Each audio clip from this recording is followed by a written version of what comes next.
word, YouTube? It's your boy, Coach TDOT. They subbed me out, but I'm back in that game, goods. I'm back with some more heat for y'all today, so check it out. Today we're going to be switching it up, man. Alright, so we're going to be reacting to how good was Dennis Rodman actually. So for all my new viewers, I don't fake none of my reactions. All my reactions are live, and we're going to watch this shit together. Without further ado, man, this Dennis Rodman, man. He's a Hall of Famer who averaged 7 points per game. During his career, he was an alcoholic, womanizer, a tireless party animal, and one of the best defenders and rebounders in NBA history. He's a tattooed lunatic and a shy good guy in one. All that and much more is Dennis Rodman, one of the most complex and interesting people in NBA history. In this video, we'll discuss the curious case of Dennis Rodman, how good he was actually, and the impact he had on his teams and the NBA in general. Early life and career. Rodman's whole life is anything but ordinary, and his path to becoming an NBA player was different than any other player in history. He was relatively short in high school, standing at 5'11". He didn't make the varsity team and was completely irrelevant in the eyes of college scouts. His father left the family when Dennis was 3, and his mother worked tirelessly to provide. Dennis, boy. Hey, boy, I'll tell you one thing, G. One thing we know for certain. Dennis, you wasn't no looker, G. Alright, you wasn't no looker, gang. Alright, folks. You lucky you was good at hoops, folks. I'm glad everything worked out for you and all. But I'm just letting you know, folks. You was not no looker, folks. For her 2 daughters and Dennis, who was a completely lost cause by his own admission. I wandered aimlessly on the streets of Dallas. I didn't know what I wanted. I had no interest in school, and nobody was interested in me and my game.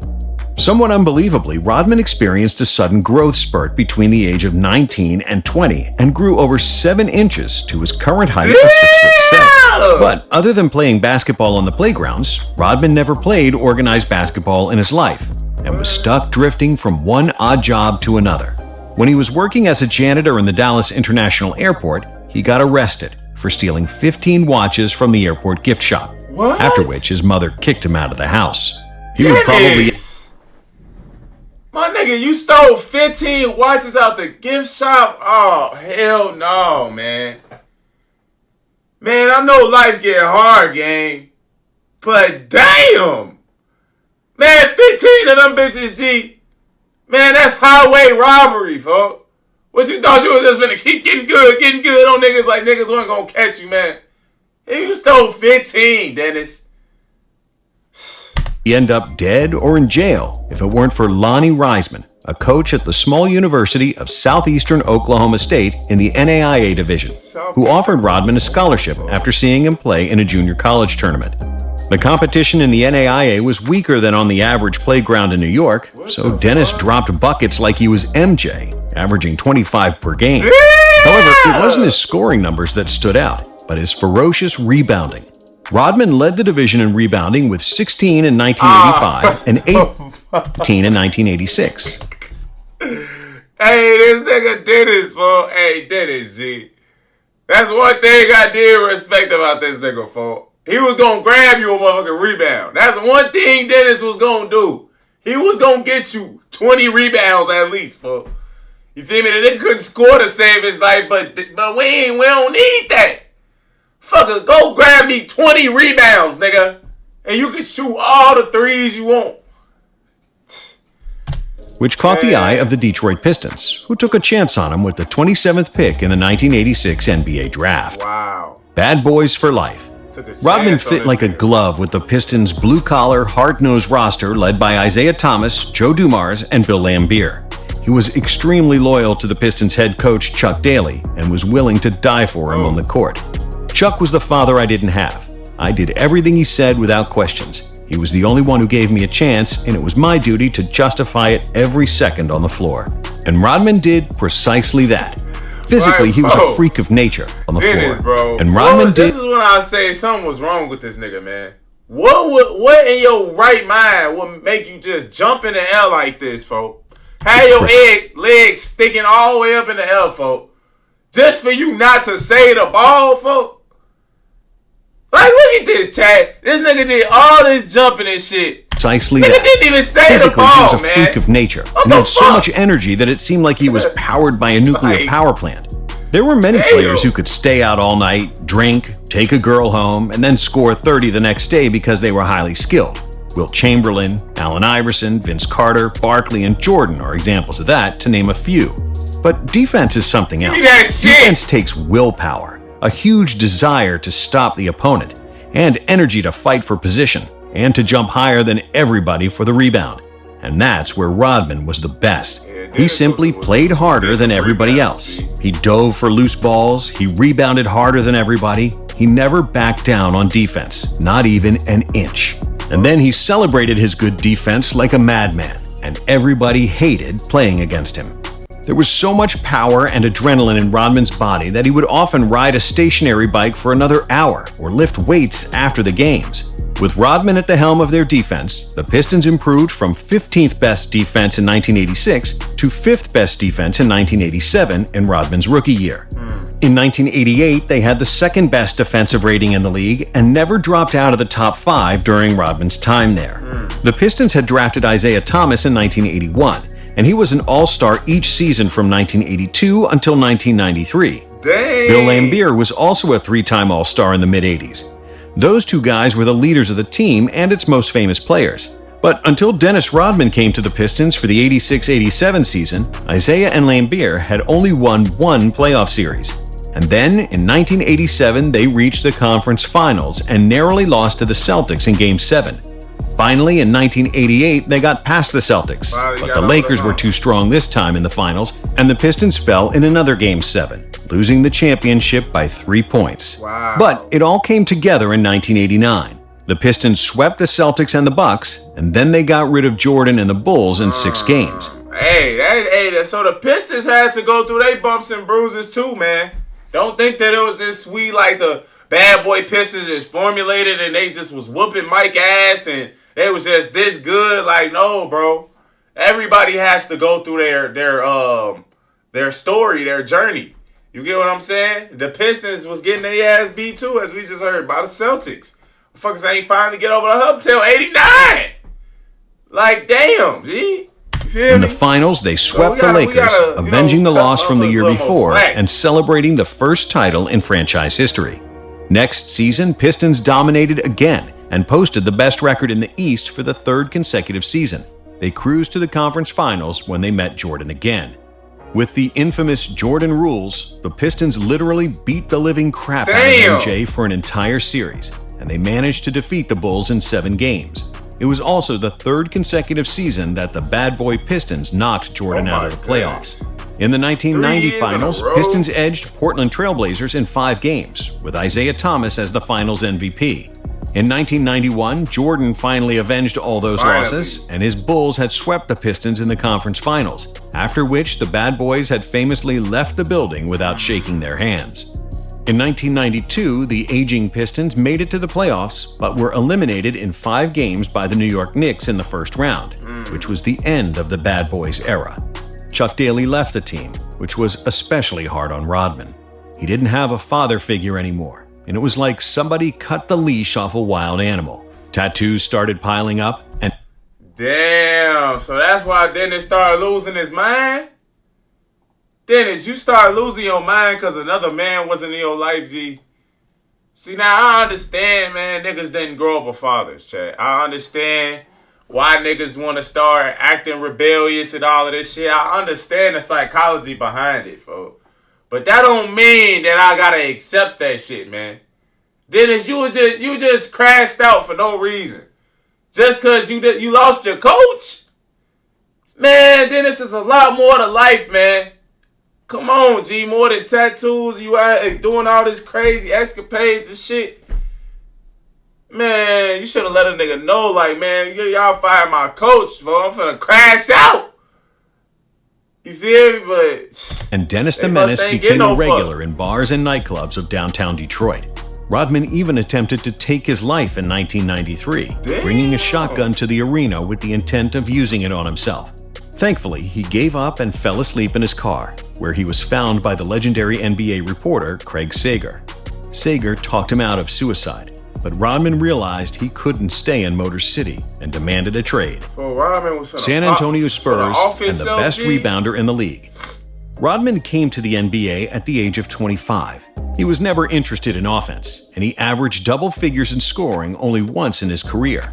He was on the floor because of his tenacious defense, as he was arguably the peskiest defender the league had ever seen, highlighted by 2 Defensive Player of the Year awards in 1990 and 1991. He was also always a strong rebounder for his size, and he averaged 9 boards in 26 minutes per game during his first 5 seasons. Because he would always wiggle his way to the ball among taller players, he got nicknamed the Worm. However, what he did from 1992 to the rest of his career is almost inexplicable, and it shows what a unique basketball genius Dennis Rodman really was.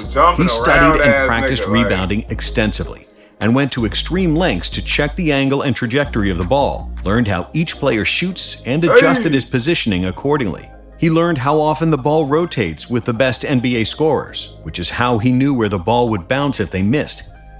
Hey, see, like nowadays, chat, it ain't gonna be no more motherfucking Dennis Rodmans in the NBA. Alright, you may catch. I'm trying to think who is like a Dennis Rodman ass nigga in the NBA right now, man. Like a high elite level like player, but he's only like a defender or rebounder. There's not really one right now no more. Like you have to have a bag. Now that I'm thinking about it, Chad, like you can't just be all just the defense, rebounding. Like nigga, you gotta have a bag now, for real. You feel me? Unless your ass 7 foot and you just blocking shots and shit. You know, but even niggas like Dylan Brooks, he's offensively gifted. You get what I'm saying? Niggas don't just throw him out there just to lock up and shit. No, he got a bag. You know, so this was different times, man. You gotta have some skill nowadays, bro. Combined with his supreme athleticism and everlasting cardio, this new technique created a rebounding machine. Rodman led the league in rebounding for 7 seasons in a row between 1992 and 1998, averaging 16.7 boards in that span. What? When Rodman came to 1998, averaging 16.7 boards. Bro, Dennis averaged 17 rebounds, G, in 7 years? Man, y'all can't tell me this nigga wasn't one of the greatest rebounders, fuck. He's 6'8", 6'9", G. Boards in that span. When Rodman came to the Spurs in '93, he formed a killer defensive and rebounding duo with David Robinson. But the two stars never liked each other, and the team never reached the success it could. I wonder why Robinson was in the other. Army. He lived a strict athlete lifestyle, while Rodman was getting more notorious by the minute. He started dyeing his hair every night with the Spurs, started getting more tats and piercings, and of course, he was drinking and partying as much as he could. However, tats and piercings, and of course... Who is that, Chad? Chad! Who is this? My baby. My baby, you sexy as hell, G. You feel me? My baby, I want you. Who is you? For this picture, 19, man, Dennis was painting his nails back then, folks. Man, my baby, you ain't had no reason being with Dennis looking this good, G. He was drinking and partying as much as he could. However, the Spurs won 62 games in 1995. David Robinson was the MVP, and Rodman controlled the boards. But after they got defeated by Houston in the '95 playoffs, Rodman lashed out at coach Bob Hill, calling him a loser and blaming him for bad defensive strategy. After that public slander, among many other suspensions and misdemeanors, his days in San Antonio were numbered. Wow. Three-peat in Chicago. In 1996, Rodman was at the height of his craziness. His book, Bad as I Wanna Be, just came out, and his rebellious phase had reached its peak. Signing Rodman to any team meant jeopardizing team chemistry, despite his rebounding titles and ferocious defense.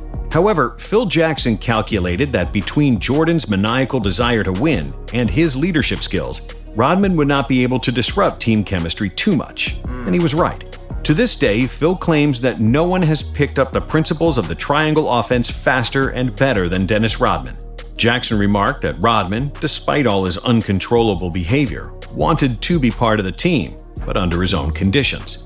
He was always late for games. He didn't want to watch scouting reports in front of others. Afterward, he studied the report extensively while no one was around. He wanted to preserve the image of a rebel at all costs, but he didn't want to let the team down. Dennis famously never spoke to Michael Jordan and Scottie Pippen outside the locker room and the court. He got drunk almost each and every day, whored around, escaped to Vegas in the middle of the season, and wrestled Hulk Hogan one day before the NBA Finals game. However, despite all the craziness, it all worked out. Phil was another father figure who he respected, and the same was with Jordan.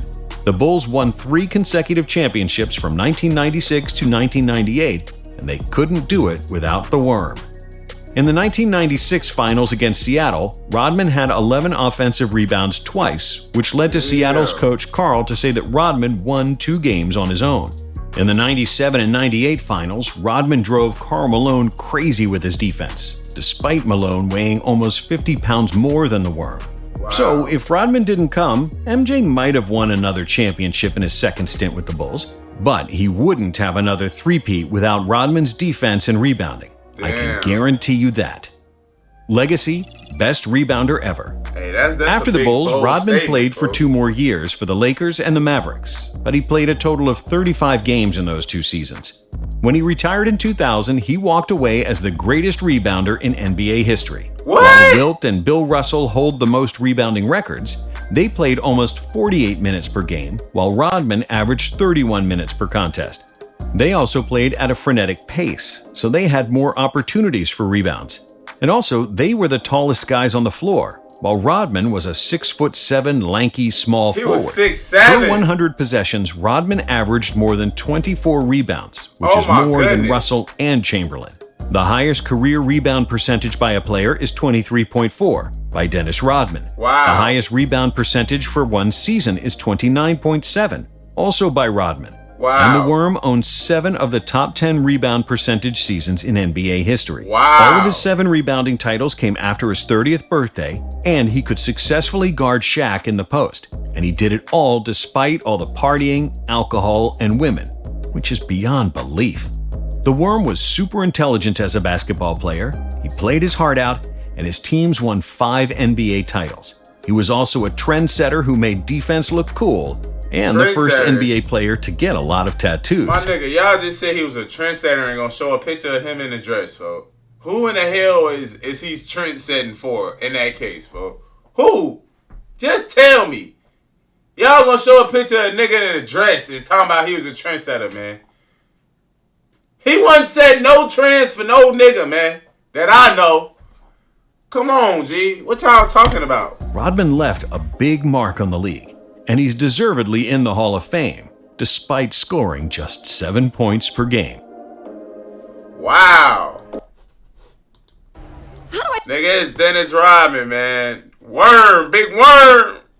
Hey, big worm, check it out. Alright, man, that's the end of the big worm video, man. Alright, but, hey, who would have known, man, like, realistically, how responsible Dennis Rodman is for a lot of niggas' success. Because if we being honest, chat, the bad boy Pistons wouldn't have been the bad boys without Dennis Rodman. The Spurs and David Robinson, y'all clearly wouldn't have had that great season without Dennis Rodman. He came in and added a big piece to that. And then the 90s Bulls, the last three-peat. You know, that y'all needed Dennis too. Because if y'all didn't have him, y'all probably wouldn't have won two of them rings, G.